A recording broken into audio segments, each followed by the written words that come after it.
In a world where women are endlessly juggling the demands of having it all, I am thrilled to welcome Rachelle Raku to the I Come First podcast. I'm your host, Amie Barsky, and today we are diving into unapologetic empowerment with Rachelle. She is a spiritual business coach and a mother of 5 who has mastered that delicate dance between the masculine and the feminine energies.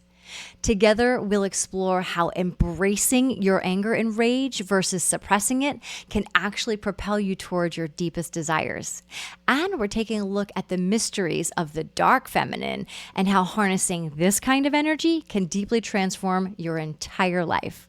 So, get your favorite beverage, get cozy, and get ready to be inspired. All right. We have Rachelle Raku here today, and she is one of my favorite humans in the entire planet because she exudes joy. Like, she is just a living, walking, breathing bubble of joy.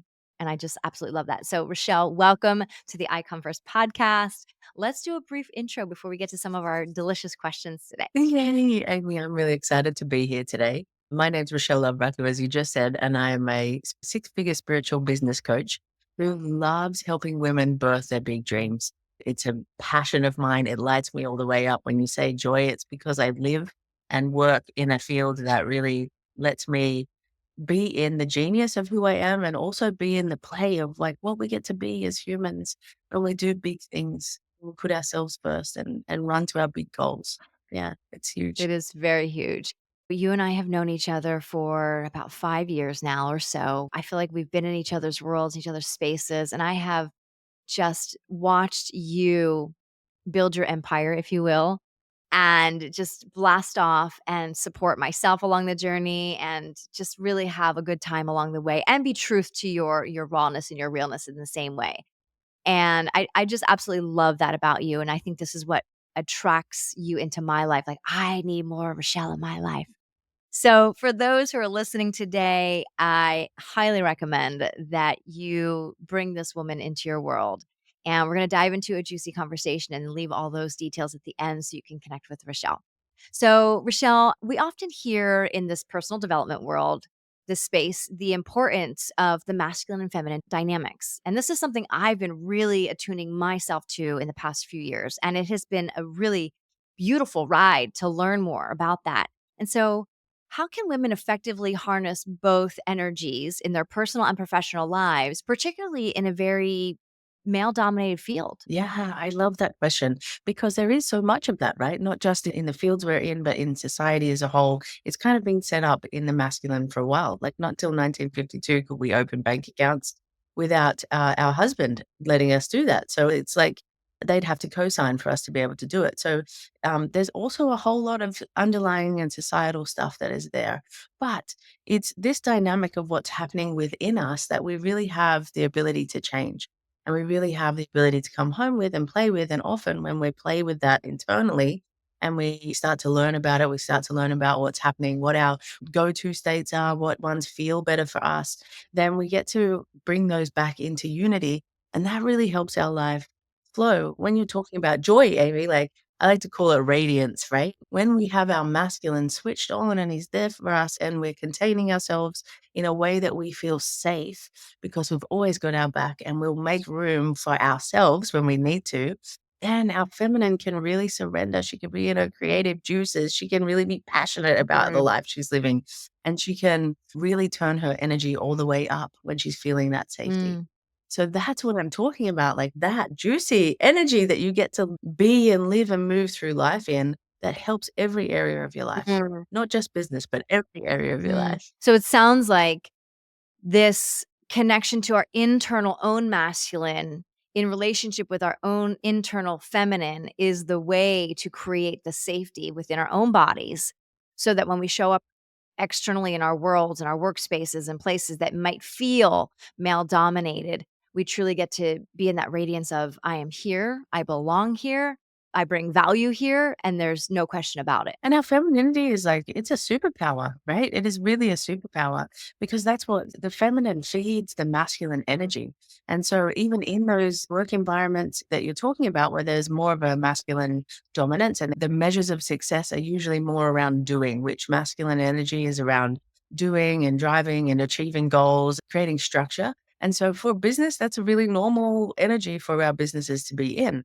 And the creativity aspect is such a big thing and it's a superpower of the feminine. And so it's actually like bringing those in as well. And especially like there's a lot of a shift now towards having more spaciousness to flow in business. And I think it's a really beautiful thing reflecting how we're shifting inside ourselves and understanding that the feminine energy has such a beautiful being state. So when I talk about feminine, it's like it's the being, it's the creativity, it's the like it's the rest and recharge as well. Like being able to actually relax when you switch off from work, which is, when we're not getting enough of that energy, that's when we go into burnout.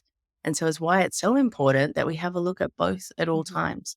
Absolutely, absolutely, and I can totally resonate with everything you just said, specifically around always being in my masculine for most of my life. Only in the past, I'd say, decade have I been starting to shift that and learn to be in my feminine, understand that, like you said, the feminine power. There is so much love and goodness in that. And I think for me, for most of my life, I thought feminine was too soft and too sensitive because as a kid, I was told I was too sensitive. So then I just shut that part of me down. I really just blocked it Yeah. out, locked it up, and put it away, going, it's not safe here to express in that way. It's not accepted by society, or at least in the environment that I was in.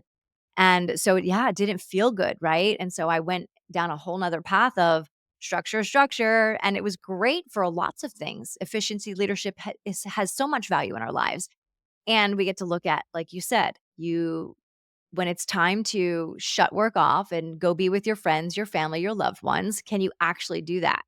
And for me, that was really hard at different moments in my life as well, is to learn to be like, I'm okay if I'm not Yeah. always working all the time and producing something to prove my value and worth to the world. Yeah, and like what you just said right then was is such a big piece, right? To prove my value and worth to the world.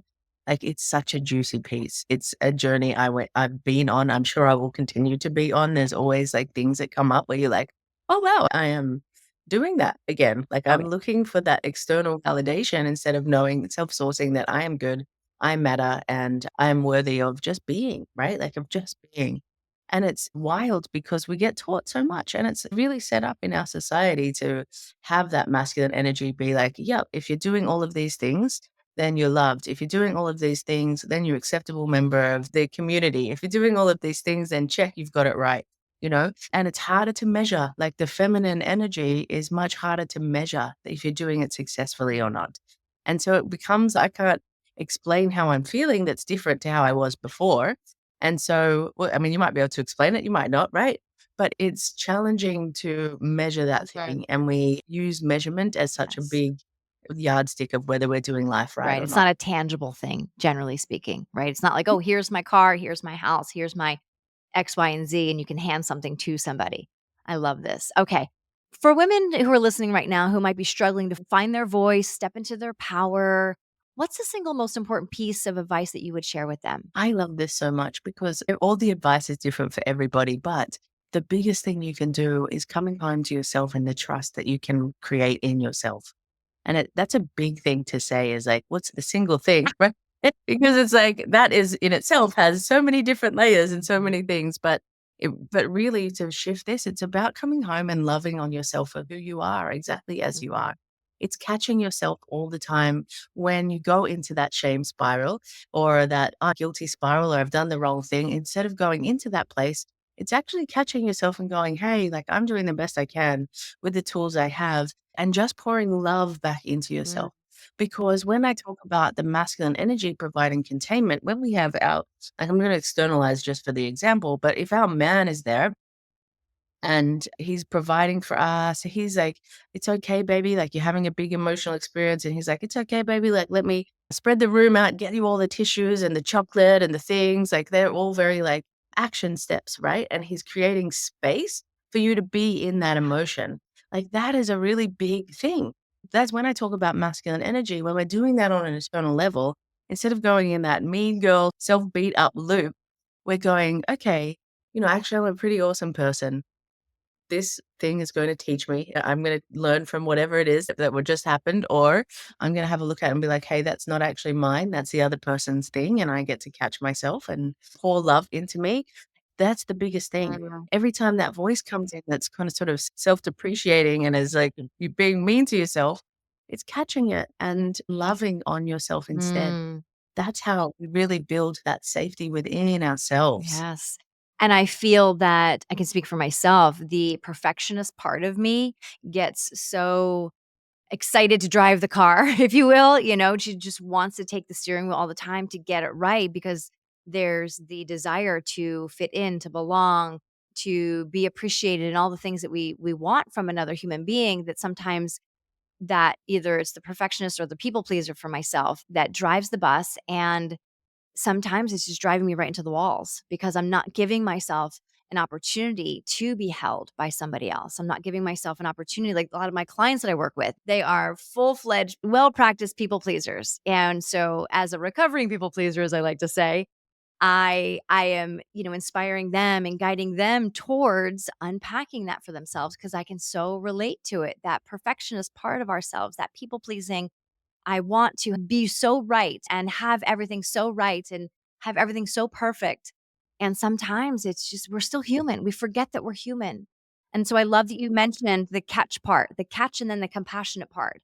Can I catch myself in my loop and go, oh shit, that's the thing. That's the thing that's going to drive me into the wall. So let me catch it.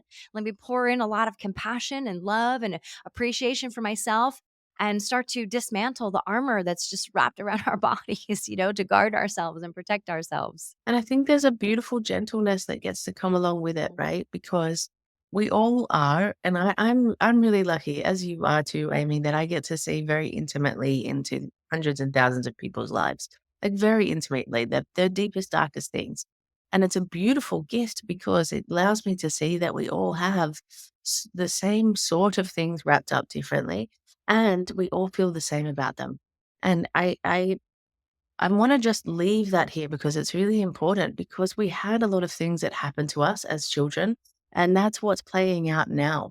And we've had to, as a child, make a choice to be able to continue to survive, to be able to continue to belong, to be able to continue to be acceptable, because otherwise we're going to be outcast. As children, as small children, 0 to 7, is when most of our like nervous system things are being patterned in. Most of our conditioning is being patterned in. It still happens later on, but most of it is more unconscious from that level. Because there's been a lot of life since then, right? And so it's slipped down out of our conscious awareness.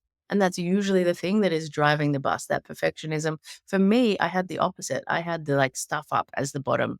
And so it was like, I need to run around and make sure I'm over the top amazing for Mm, everybody so that they don't look closely and see that I'm a stuff up on the inside. And so it's probably the same behavior as you, Amy, of like getting all the grades and like doing all the things. But I had like this internal, like, I am broken, I'm not enough thing that was really, was my main thing. So if I was so lovely to you and stepped over myself to meet your needs, then I was safe. And really, that's what we're creating. We're looking for safety. We're looking for approval. We're looking for the things that we can control. It's like it's such a big part of our lives. mm, But it's having that like love and gentleness of like, oh, hold on. I had to create this belief when I was 4. And people were being angry and mean around me. And I decided I had to be quiet because then I was safe or whatever it is for you. And it's having that tenderness yeah. of like, catching yourself, but doing it with such a like, "Oh, wow, I see where that came from.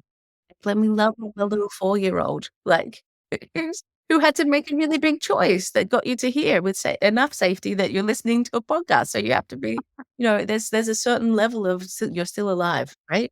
And so that choice has served you Yeah. up until For now. sure, for sure.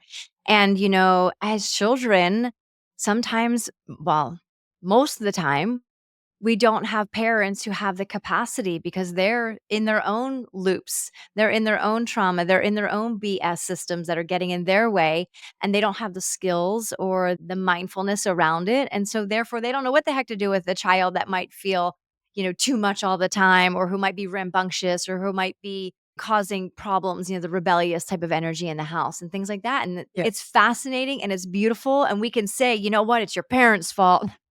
And then we can go around and go, and it's your parents' fault and your parents' fault. Like we can just go down the lineage if we really wanted to Yep. and play the blame game, Yep. or we can take radical responsibility for ourselves, take full ownership of our own lives now as adults and say, you know what? What's been going on in my life? It's not working for me. It's just not working for me. So, what do I choose? How do I start to move through the blocks that are here and the things that aren't aligned, that maybe there's not clear standards or clear values or what's important to you? And just start from the foundation. Yeah. And I think that's the hardest thing, like when you've been in the people pleaser your whole life, because you do, when you're stepping over yourself, you do forget, like, what is your found values? What are your standards? Like, I remember being asked this from a counselor, like, what gets you through the day? And I was like, 2 to 3 cups of coffee. Like my youngest daughter was like 18 months old, right? I've got 5 kids. And she was asking the values question in that way, right? Mm. And I was like, caffeine? Like, but because I'd spent so much of it being everything for everybody else, and I've actually lost like who I was. I had to go home and Google what even a value was Mhm. before I could even decide. And it was wild. Like I laugh about that story now. I'm so deep in the work and and doing it and helping people with that. But it's like it was literally like that was what got me through. There was nothing else driving me. It was like, okay, I have to look after all these people. That's what keeps me going. But it's a slippery slope. Like it's a slippery slope because I was just giving all of my energy out and I was exhausted and I was in such a dark place because I wasn't doing anything that came back to me. Mhm. I was Mhm. expecting it to be everybody else who filled that cup. Mhm. Mhm. But as an adult, just like you said, Amy, it's actually our responsibility. It's our responsibility to fill that cup. Mm. It sure is. It sure is. And I know I played the blame game for most of my life. I was the victim, you're the villain, being parents, and especially my mom. And that was the game I played for most of my life. I didn't actually recognize that I had choice. I didn't have the awareness of like, oh, I get to choose now, because I was so in the program of what society says you're supposed to be and feeling that pressure to get it right and get it perfect all the time. You said the word dark, which sparked a question in my mind, because we talk in our personal development world, and more, I guess, more so in the spiritual realm, we use the words shadow, right? The shadow side or the healthy side, or the shadow masculine feminine, the healthy masculine feminine. And I remember not that long ago, I was at a retreat in Austin, and they were asking us to play with our shadow sides and be in connection with my dark feminine and dance with it, like literally dance with it at moments, and feel safe enough to go, you can express yourself. You can Yeah. be seen and held and heard in all of that. And so, can you elaborate on what this means and how embracing this aspect can actually empower a woman in both her personal and professional life? When I talk about light and dark feminine, it's very much around the energetic of it. So when we talk about chakras, it's from our heart chakra up. So it's very mind based, the light feminine. It's very energies where like you're going off in meditation, like you're going up and out in light feminine. Whereas dark feminine is here. It's very physical. So it's actually the term dark is really more around matter, right? So in light is like it's got a lighter energy, and dark is like it's got a real it's a darker. It's like physically in our body, that kind of feminine. And so when we talk about emotions, like a dark feminine is a great space for that because it's actually our body that is expressing it. It's being in our sensuality. Like dark feminine is very sensuous. She knows who she is and she's very passionate, right? But dark feminine has an infinite energy. The feminine is infinite. It wants more, more, more, more, more. But it's like such a juicy, like alive energy when we learn to harness it. It's also the most suppressed and oppressed energy on the face of the planet, right? When we're talking about sensuality, it's of like, oh, don't go too far. Oh, like don't. Oh, there's so many Mhm. societal norms and rules around it, and there's so much shame and conditioning around it that it's actually wild. And it's why this energy, I personally think, and this is really my ethos and what I'm here to do, is like I really think it's that energy that everybody gets to, especially as women, get to tap into to be able to birth the things that they want to do. It is fire. Like it is fire. It's wild. It's chaos. It's passion, right? And the majority of us are like, yeah, we want to do that thing, but you need to be like, I'm doing the thing, like there is nothing stopping me.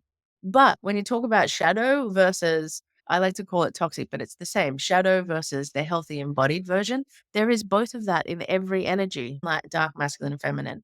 And it's beautiful we're just talking about values because our values and our boundaries is what creates the difference between our embodied, healthy, feminine, dark feminine, or our shadow toxic version. So when we talk about dark feminine, the toxic version of that is like very manipulative. She's going to use her emotions against people. She's going to use them against herself, right? Like she's going to create it. In the healthy, embodied dark feminine, she's going to orchestrate what she wants. She's going to still get what she wants. I want to be really clear because the actions seem very similar. Mm, She orchestrates her experience, but she does it because she's so lit up in her energy that people just want to be around her. They want to do what she does from their own volition. They want to do what it because they want to be around her energy because that feeds them, especially when we're talking about the masculine feminine dynamic. The masculine's devoted to the feminine's energy feeds that masculine. And so the circle back is in devotion. mm. And so still gets what she wants. The energy's the same, but she's so tapped into her own values and standards that it's a clean energy, even though it's very sensual. I love that. And you're so right when we're talking about sensuality and sexuality and how there's so much shame wrapped up in that as women. We are taught to cover ourselves and we're taught to don't feel sexy, look sexy, dress sexy, because that might cause someone else to do something. And that means we're responsible for someone else's actions. And that just blows my mind away. And I'm so glad. I truly, truly feel in every ounce of my being that the world is changing in such a powerful way to start to allow women to feel that they can just express themselves, period.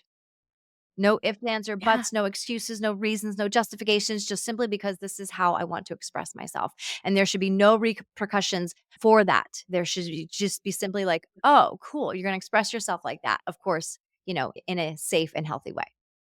Yeah, in a way that really, like, empowers and affirms you in a situation where it's safe, right? Right. Like, in a contained situation, which is our masculine Mhm. again. But, like, that's the thing, Amy, like, that's like, look at how wild this is. This is why this energy is being so suppressed and oppressed because it has such a power. Mhm. It does have such a power. And I don't wanna, like, skip over the fact that there's also so much anger and rage that goes with it, because for the feminine, there has been a lot of violations of that energy. And when we're talking violations, like, we're not gonna skip over that, right? It's really important because it is actually an important part. And one of the fastest ways for you to access the dark feminine is it's to actually go into your anger, your Mhm. rage.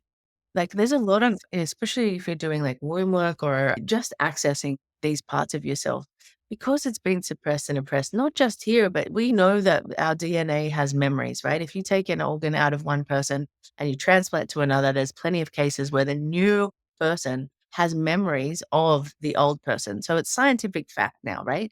That our DNA has that holographic memory. So when we're talking about human history, we have so many examples in our lineage of how that energy has been made bad or Mhm. suppressed or oppressed. But the reason why it has been is because of its power. Mm. And we get to tap into that Mhm. in our lifetime. And the fastest way is actually to coming into terms with the anger and the rage that's there, that the majority of us are like, no, no, no, I'm not an angry person. Especially as women, like, we're like, "No, no, definitely not."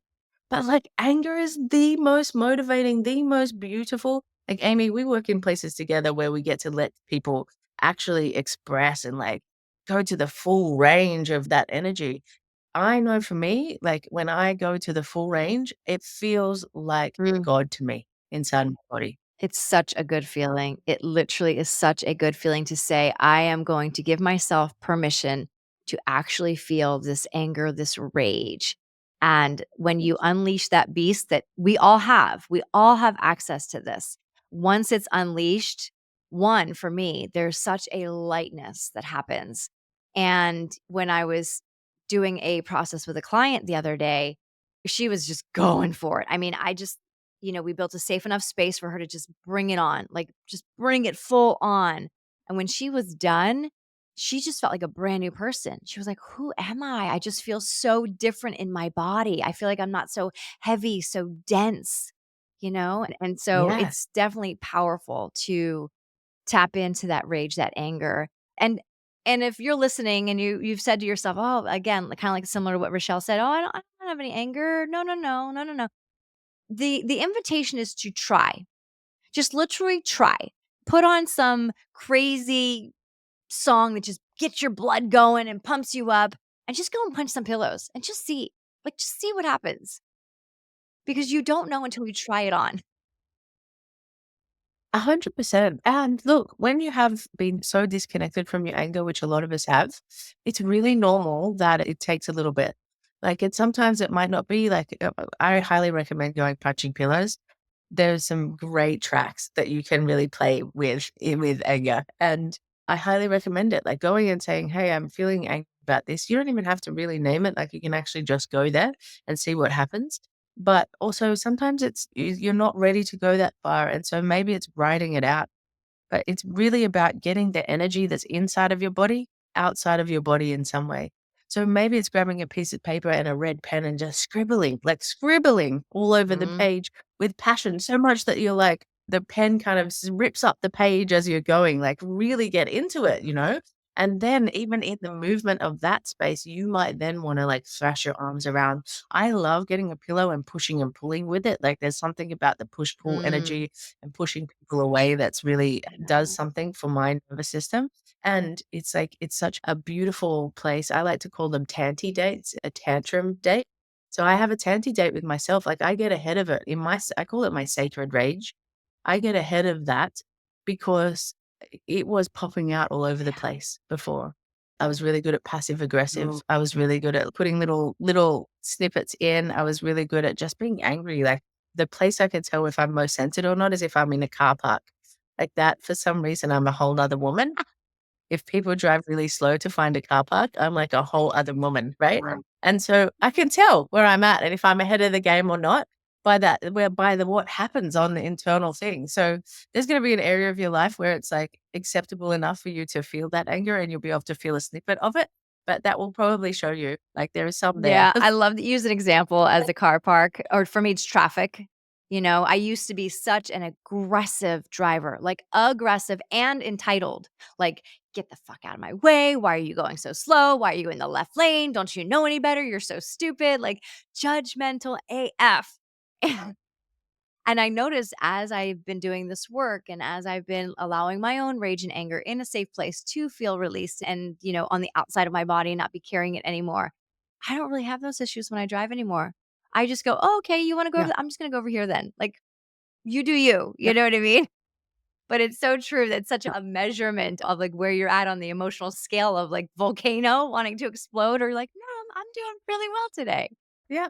And it's a beautiful safe space. I love a good primal scream while I'm driving if something's like works me up. Yeah.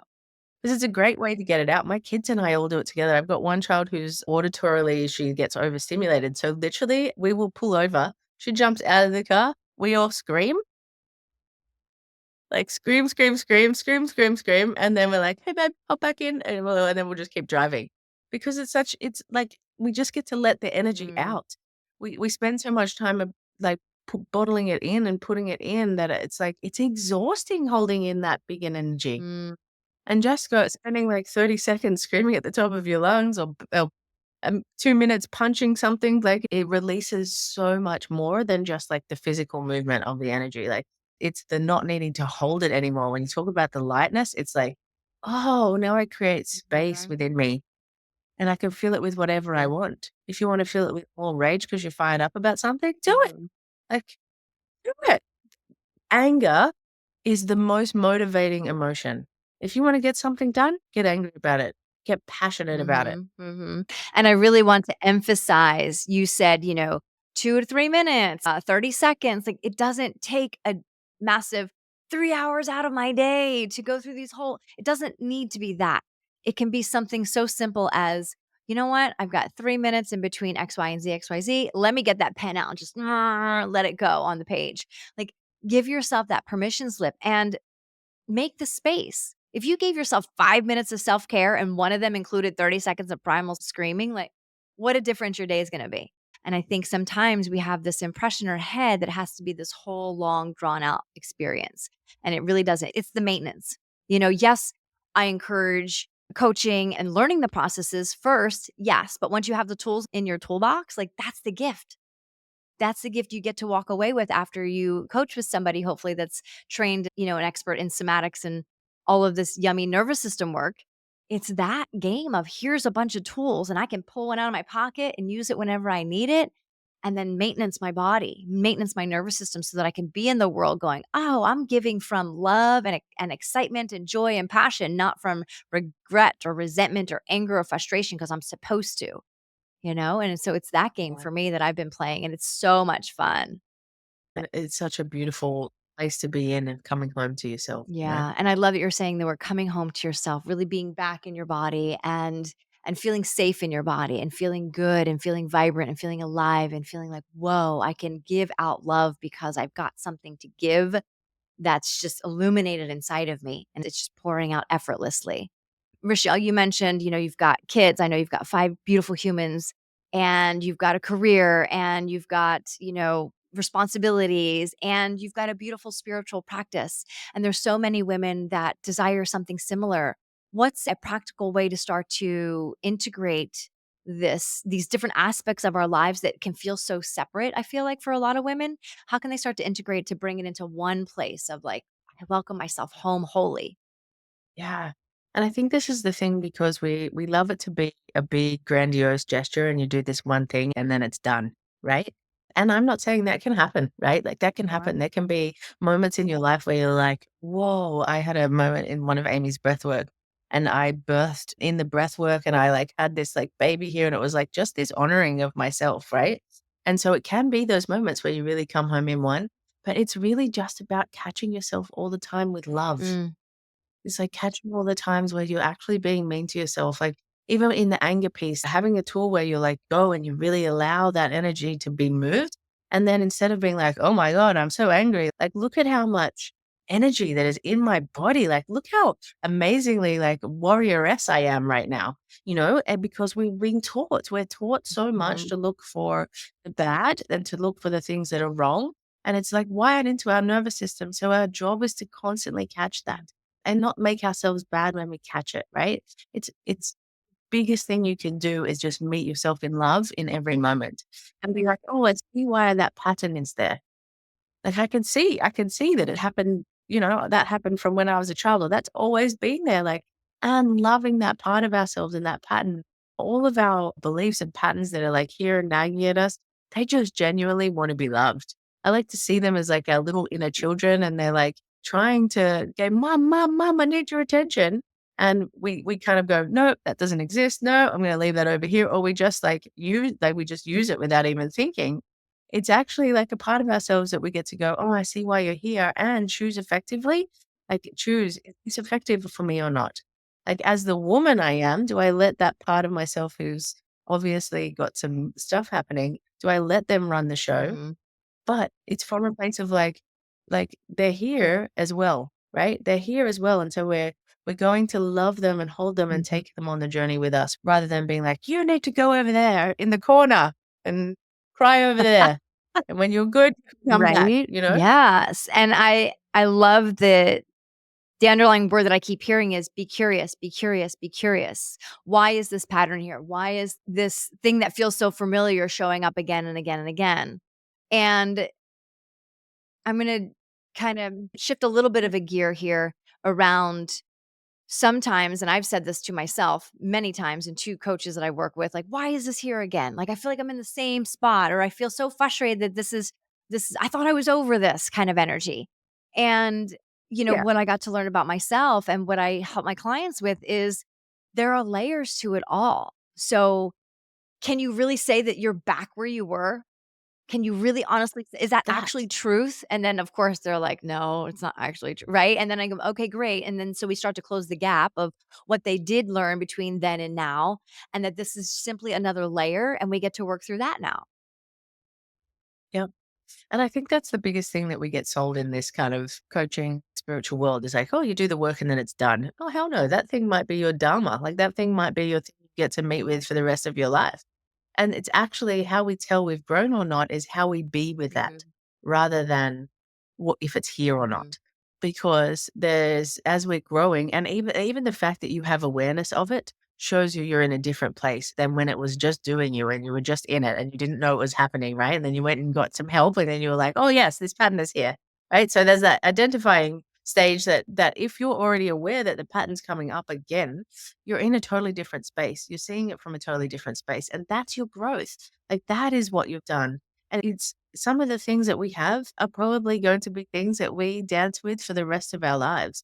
But it's not a good marketing sell. And so most people say, like, oh, this is going to be fixed in this, and we're going to work together and we'll fix that entirely because it's better marketing than, right, we're going to work together and then it will come back in a Yeah. month and then have a different way to deal with that, right? So it's a beautiful thing to Yeah. recognize our growth in Mhm. things. And the very fact that it comes up in your awareness, this is my big thing that's really landing for me at the moment, is the very fact that it's coming up in your awareness because you're already stepped into that new way of being that you're desiring. And you're being shown it because it's a choice now to continue stepping into the new way of being or to go back and have a look at that pattern.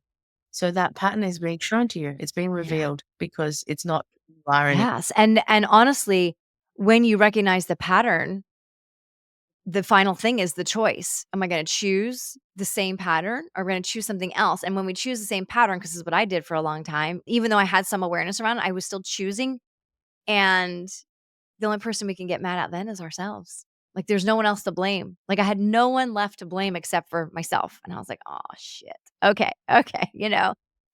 And I can't remember who said this, probably somebody in our world. Are you doing life or is life doing you? Meaning, are you just literally settling for what's right on top of you because it's there and just taking life as it comes at you? Or are you actually choosing?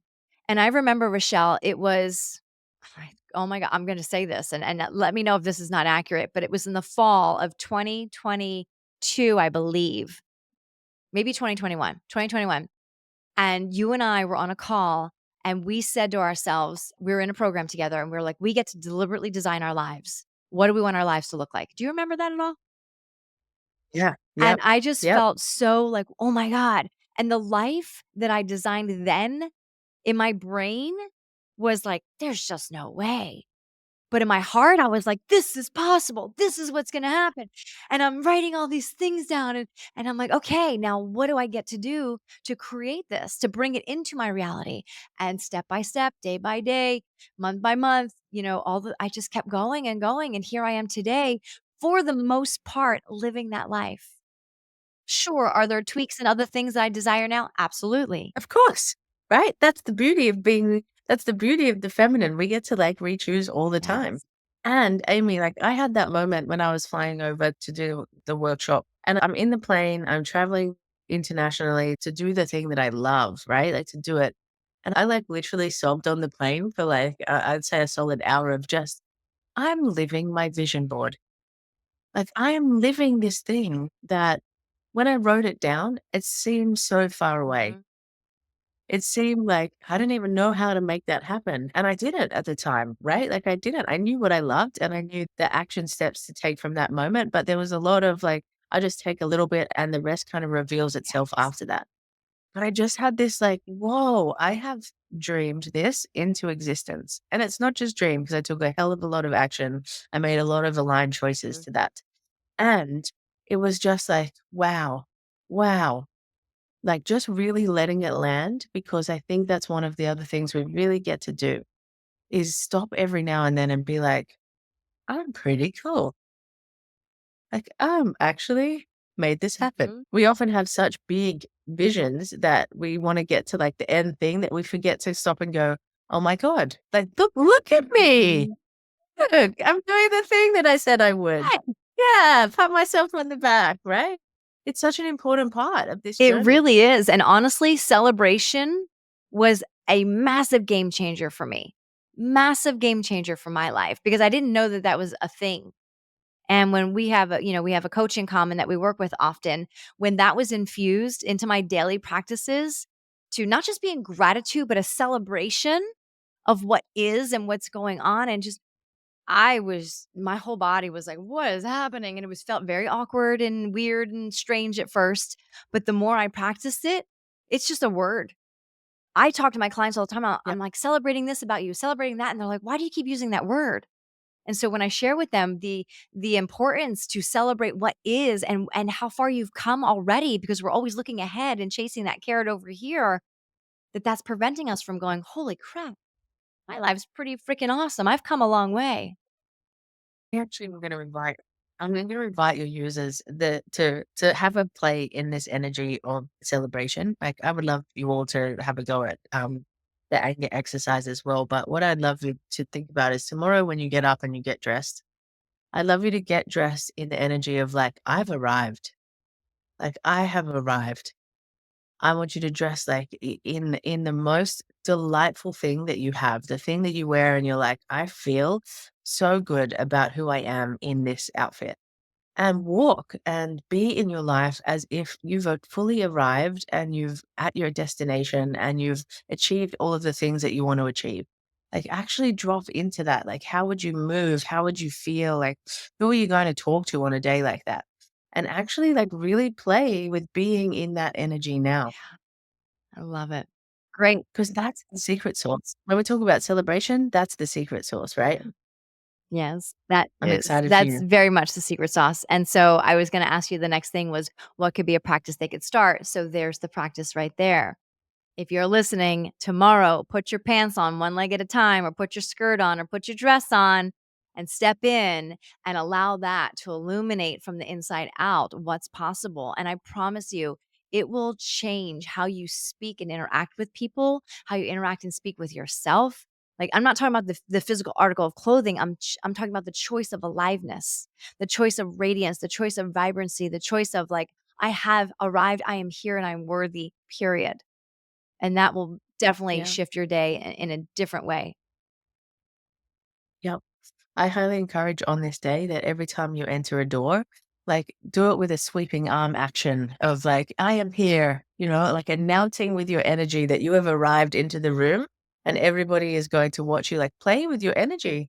Like even when if you're going to do the shopping, like how would you pick up an orange if you were in your most like divine sensual self that has whatever it is that you're stepping into, right? But if you're wanting to turn that sensuality up, like how would you pick up the orange? How would you shop? How would you walk? How would you hold the thing?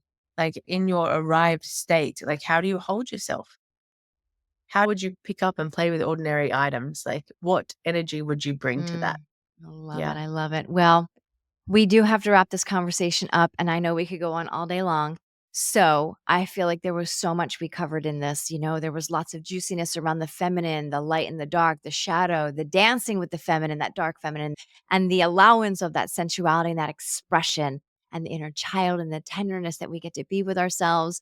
And of course, arriving right here with all the in betweens to ownership of, I have arrived. I am here, walking in the door, and just opening up and like the curtains. Oh man, I love it. I love it. So thank you, Rachelle, so much for all of this that you've shared, all of yourself that you share with the world. How can people find you? It's the best way. Yeah, come and find me. Yeah, the best way to find me is probably on Instagram with Rachelle Rachelle, love LUV and Raku Raku. I would love to hear about you, and I'd love you to contact me and let me know how your day of radiance went, like of how your dance in the I've arrived energy really went down, because it's a beautiful thing to be in and a beautiful gift to give yourself, and you deserve beautiful things. You deserve to feel like you Mhm. really truly matter. And Thank so thank you for having me, Amie. This has been you. All beautiful. right. And I love that what you're doing and bringing people back onto themselves in love, Mhm. right? It's such a big thing and a gift that you are to the world. So thank Thank you. you so much. Rochelle's information will be in the show notes. Go please send her a beautiful message. DM her. She is real deal. She's just such a bright light in my own life. And I truly encourage you to bring her into your life as well. She'll be just a joyride the entire time. All right, Rochelle. Until next time, everyone, have a beautiful, beautiful day. Much love, and we'll see you soon.